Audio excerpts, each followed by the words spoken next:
They didn't have compasses, no maps, no GPS. Yet somehow, the Vikings crossed open oceans and found lands no one else even knew existed. How did a bunch of axe-wielding seafarers pull off one of history's greatest navigational feats? The North Atlantic isn't kind. It never has been. It's not a calm, tropical cruise where dolphins dance and the sun kisses your shoulders. It's a relentless beast, a moody, ice-cold expanse with bone-chilling winds that slice through wool like paper, waves the size of buildings that slam into hulls like battering rams, and fog so thick it feels like you're sailing through smoke. It's the kind of sea that doesn't just test your skills, it tests your will to keep going. This is where storms don't ask for permission, where the sky can vanish for days, replaced by a dull, colorless void that offers no clue which way is home, where one wrong heading, one misread shadow could mean drifting for weeks, or never being seen again. There are no second chances in these waters. The Atlantic doesn't forgive, it swallows. But the Vikings? They didn't run from it. They didn't avoid it. They didn't just survive it. They studied it, respected it, and then they owned it. They leaned into its fury with wooden ships, bare hands, and unwavering grit. They embraced the chaos, listened to its rhythms, and over time they figured it out. They learned its moods, its signals, its secrets. And then they conquered it, not with brute force, but with patience, precision, and a kind of fearless humility that let them sail straight into the storm and come out the other side. Imagine standing on a longship. There's no engine humming beneath your feet, no radar screen, no coordinates pinging through a satellite, just the creak of wood, the slap of waves against the hull, and the endless blue stretching in every direction. Nothing but sea and sky, and still they sailed. Not just short trips along the coast either. We're talking long, grueling, open-water voyages across thousands of miles. From Scandinavia to Iceland, from Iceland to Greenland, and from Greenland to North America, 500 years before Columbus even dreamed of crossing the Atlantic. And no, they weren't just getting lucky. These weren't aimless raiders who stumbled across land by chance. These were skilled navigators, masters of reading the world around them. They didn't have maps because they didn't need them. The ocean was their map. Every wave, every wind, every flock of birds, they were signs, signals, data points. And the Vikings had trained their eyes and minds to read it all. Their first strategy was simple but brilliant. Follow the coast. Hug the shorelines like a shadow. Learn the shape of every cliff, every rock, every inlet, until each one feels as familiar as your own hand. To the untrained eye, it might all look like a jagged wall of stone. But to a Viking, every bump, every crack, every slope told a story. The craggy peaks of Norway rising like frozen waves, the smoky, grass-covered hills of the Faroe Islands sitting low on the horizon, the jagged volcanic ridges of Iceland slicing through the mist. They weren't just beautiful, they were functional. They were markers in the water, visual breadcrumbs leading home or pointing the way forward.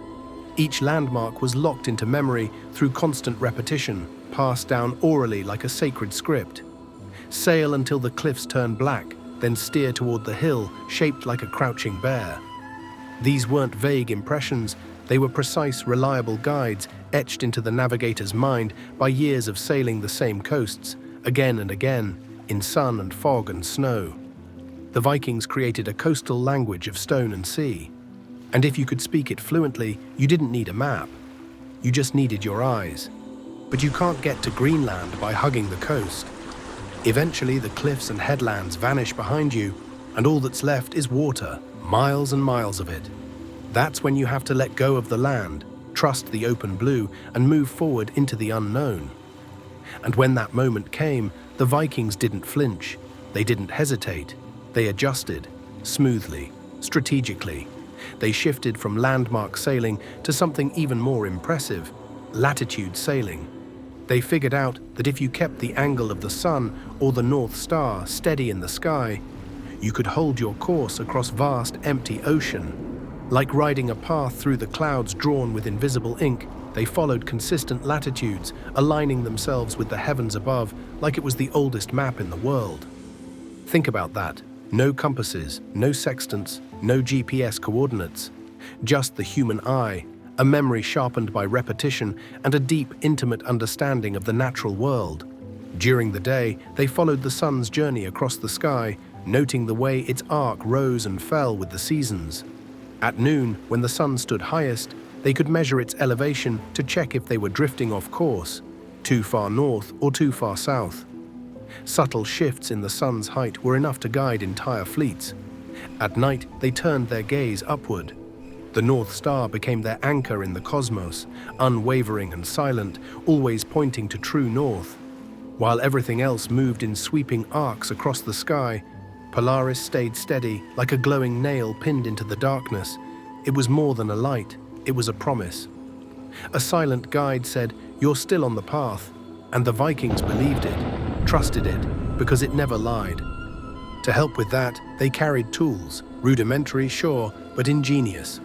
One was the sun compass. It looked like a simple wooden disc, but it worked like a scientific instrument. With a central peg casting a shadow, they could mark where the sun should hit at certain times. If the shadow landed where expected, they were on track. If not, they adjusted. That's real-time navigation, using nothing but wood, sunlight, and knowledge passed down through generations.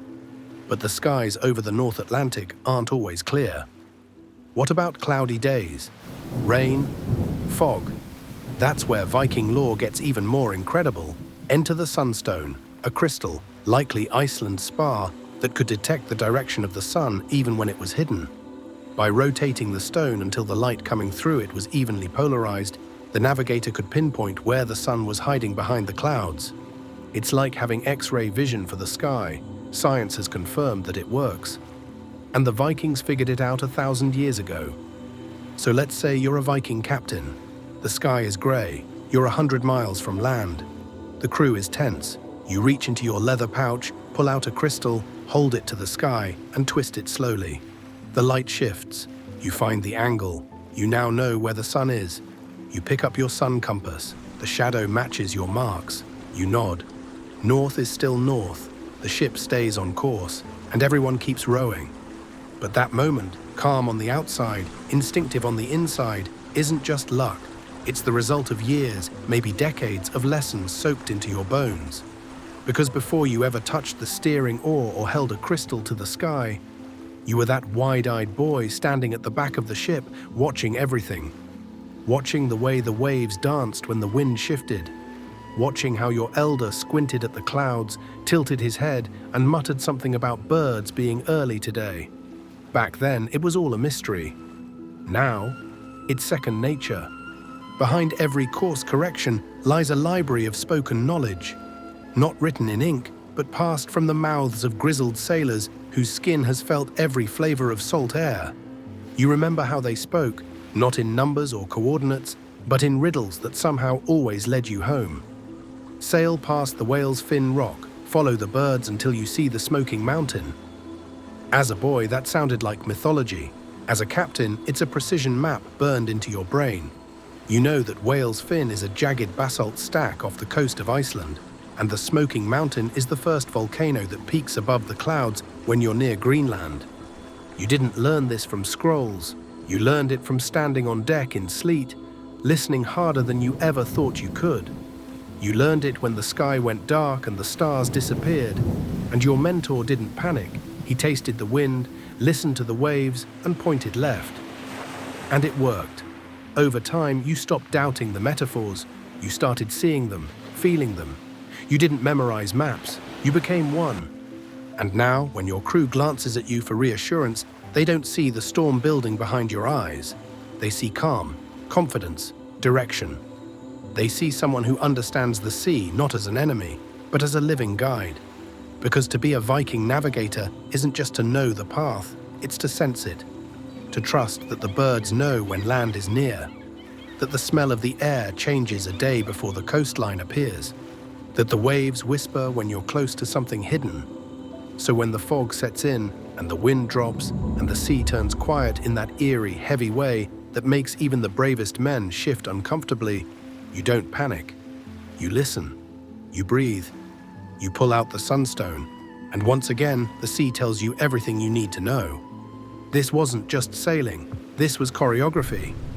Every movement of the ship was a response to something deeper, an instinct honed over generations, a pulse aligned with the rhythms of nature.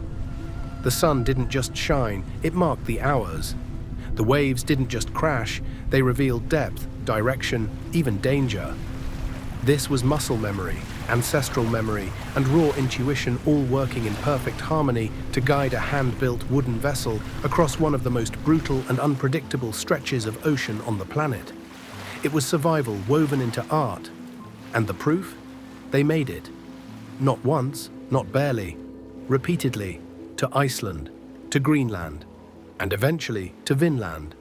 Vinland, the mysterious land whispered about in sagas and legends, the place across the western horizon spoken of like a dream. But it wasn't a fantasy, it was real. Today we call it Newfoundland. And at Lance O Meadows, archaeologists unearthed something astonishing: Norse longhouses, blacksmithing tools, iron nails. But more than artifacts, they found presence, real, lived-in human presence.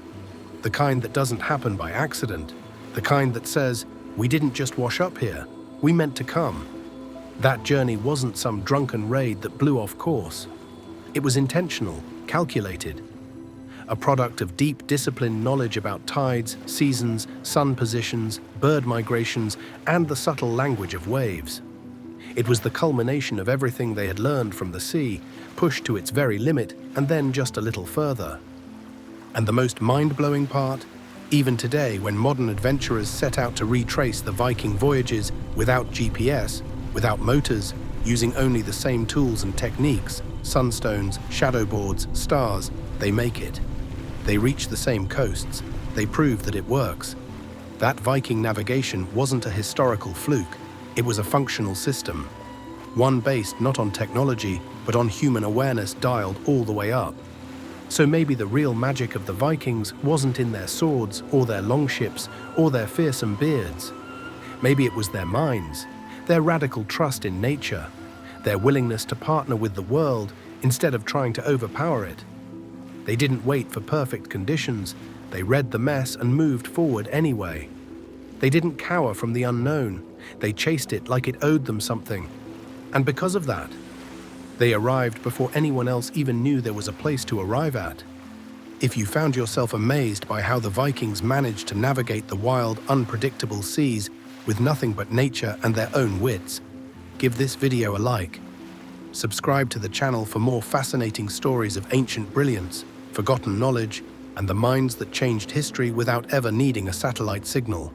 And remember, sometimes the oldest methods are still the most powerful. See you in the next one.